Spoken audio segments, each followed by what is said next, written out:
പിന്നെ അതൊക്കെ ഇപ്പം ഇനി അങ്ങനെയാണെങ്കിൽ ഞാൻ ഈ കോൺഗ്രസ്സുകാരോട് റിജിൽ മാക്കുറ്റിയോട് വി ആർ അനുവിനോടൊക്കെ ചോദിക്കട്ടെ, ഈ സതീശന് ഇത്രയും കുറ്റം അതുപോലെ കുഴപ്പങ്ങളൊക്കെ പുള്ളി പറഞ്ഞിട്ട് ഒരു പന്നനാണ് എന്നാണ് പുള്ളി പറഞ്ഞത്. പന്നനാണെന്ന് പറഞ്ഞിട്ട് ഒരു കോൺഗ്രസ് നേതാവ് പോലും എതിരായിട്ടൊരു പ്രസ്താവന നടത്തിയില്ല. എന്താ കാര്യം എന്നറിയോ? സതീശന് വേണ്ടി ചാടിക്കേറി ആവേശത്തോടുകൂടി ഇന്ന് പ്രസ്താവന നടത്തിയുള്ള കാര്യം എന്ന് വെച്ചാൽ തെരഞ്ഞെടുപ്പിൽ സ്ഥാനാർത്ഥി വരുമ്പോൾ പിന്നോട് വെള്ളാപ്പള്ളിയുടെ വോട്ട് കിട്ടൂല, വെള്ളാപ്പള്ളിയായിട്ട് ഉടക്കാണെന്ന് പറഞ്ഞാൽ അതും കോൺഗ്രസ്സുകാർ ആയുധമാക്കിയിട്ട് അവരെ കട്ടി. അതുകൊണ്ട് ഒരു മനുഷ്യനും ചെയ്യില്ല. കോൺഗ്രസ് എല്ലാ കാലത്തും ഇതുപോലെയൊക്കെ തന്നെയുള്ള സാമുദായിക പ്രീണനവും കാര്യങ്ങളും ഒക്കെ നടത്തിയിട്ടുണ്ട്. പിന്നെ നമ്മുടെ പ്രധാനപ്പെട്ട ചോദ്യം എന്താ, ഇങ്ങനെ ഇനി സ്പീഡി സതീശൻ എന്തെങ്കിലും ഓസ്ട്രേലിയയായിട്ടുള്ള സമീപനം എടുക്കുമോ? കഴിഞ്ഞ ദിവസം തുഷാർ വെള്ളാപ്പള്ളി എന്ന് കണ്ടിട്ടുണ്ടല്ലോ. തുഷാർ വെള്ളാപ്പള്ളി അങ്ങോട്ട് ഇന്ന് കണ്ടതിൽ കുഴപ്പമൊന്നുമില്ല, പക്ഷെ കണ്ടിട്ടുണ്ട്. അപ്പം അന്നേരം ഇവർക്ക് എന്താ ഇതില്ലാത്ത?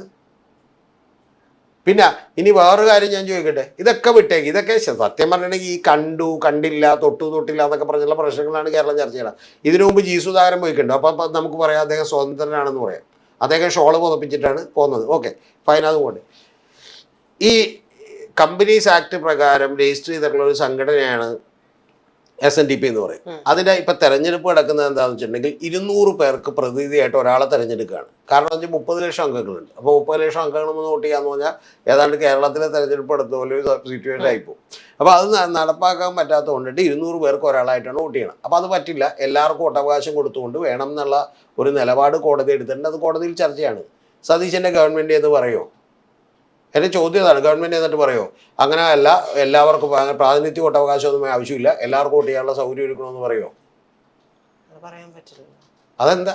അപ്പം ഇതൊക്കെ വെറും ഒരു അഡ്ജസ്റ്റ്മെൻറ്റിലൂടെ അങ്ങോട്ട് പോയിക്കൊണ്ടിരിക്കുകയാണ്. അല്ലാതെ വി ആർ അനൂപ് റിജിൽ മാക്കുറ്റിക്കൊക്കെ ഇത് പറയാം. കാരണം എന്ന് വെച്ചാൽ അവർ രണ്ടുപേരും എന്തല്ല, ആ കസേരയിലിരിക്കുന്നതിൻ്റെ ചൂടെന്താണെന്നുള്ളത് വി ഡി സതീശനും ബാക്കിയുള്ളവർക്കൊക്കെ അറിയാൻ പാടുണ്ട്.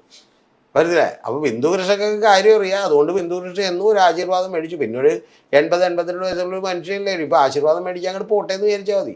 അപ്പം ശരിയാണ്, അദ്ദേഹത്തിൻ്റെ നിലപാടുകളൊക്കെ എതിർത്തോ. അദ്ദേഹം ഇപ്പോൾ തീവ്ര പ്രസംഗം നടത്തിയതോ അല്ലെങ്കിൽ മറ്റേ റിപ്പോർട്ടറിൻ്റെ ഒരു ചാനലിലെ പ്രവർത്തകനെ തീവ്രവാദി എന്ന് വിളിച്ചു നമ്മൾ അനുകൂലിക്കുന്നില്ല, എതിർത്തോ. പക്ഷെ എന്നും പറഞ്ഞിട്ട് നിങ്ങൾ മറ്റേ ആദർശത്തിൻ്റെ അപ്പോസ്തലിലാണ്, നിലപാടുകളുടെ രാജകുമാരനാണെന്നൊന്നും പറഞ്ഞേണ്ട. നിലപാടില്ലാത്ത രാജകുമാരന്മാർക്ക് സീറ്റ് കിട്ടുള്ളൂ.